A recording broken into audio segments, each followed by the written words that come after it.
Now, just imagine this, right? Imagine if a white guy was sitting on a subway car and there was some innocent, beautiful little black girl, maybe 18 to 23, just sitting there minding her own business after a shift at a pizza place. And maybe she was a migrant, right? Maybe she was a legal immigrant, a refugee from a war-torn country, right? Whether you agree with the war or not. And then imagine if that white guy, right, who's been released from custody 16 times or so, maybe even 10 times, right? But, we'll say about 16 times because, that's kind of the current situation with the guy in South Carolina on the subway, right? So, and imagine if that white guy just got up for no reason and just stabbed this beautiful, young, legal refugee from a war-torn country in, say, Africa or something, right? This poor little beautiful black woman just sitting there minding her own business gets stabbed in the throat, right? And then she dies. And all the white people on the train just ignored it, got up and walked away, right? And then she died from her wounds.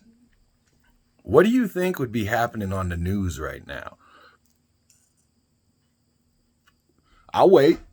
I mean, do you think they would be covering the story? Do you think BLM would be out in the streets burning down auto zones and robbing freaking herb fucking shops and cannabis stores? I mean, you know what I mean? Like, you think we'd be hearing about this all over the news all day long? Bitching and screaming about white supremacy and how, the white man is the biggest threat in this country and blah, blah, blah. Right? But crickets from the mainstream media, they're only now touching on it, right? And it's Tuesday.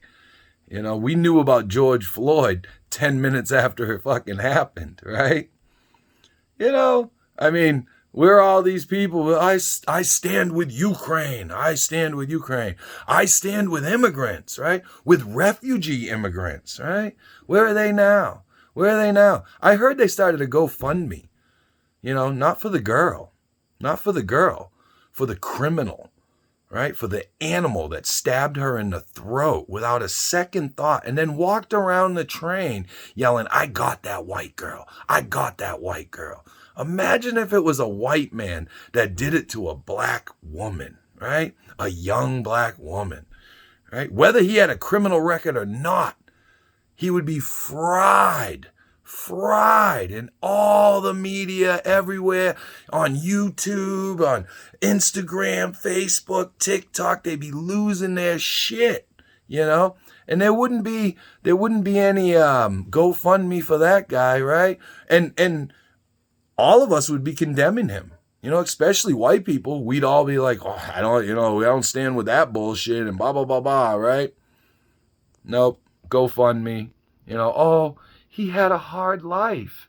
I had a hard fucking life too. I never stabbed no freaking innocent white girl or black girl or Hispanic or Asian in the fucking neck for no reason because your deranged mental freaking illness doesn't let you be part of society.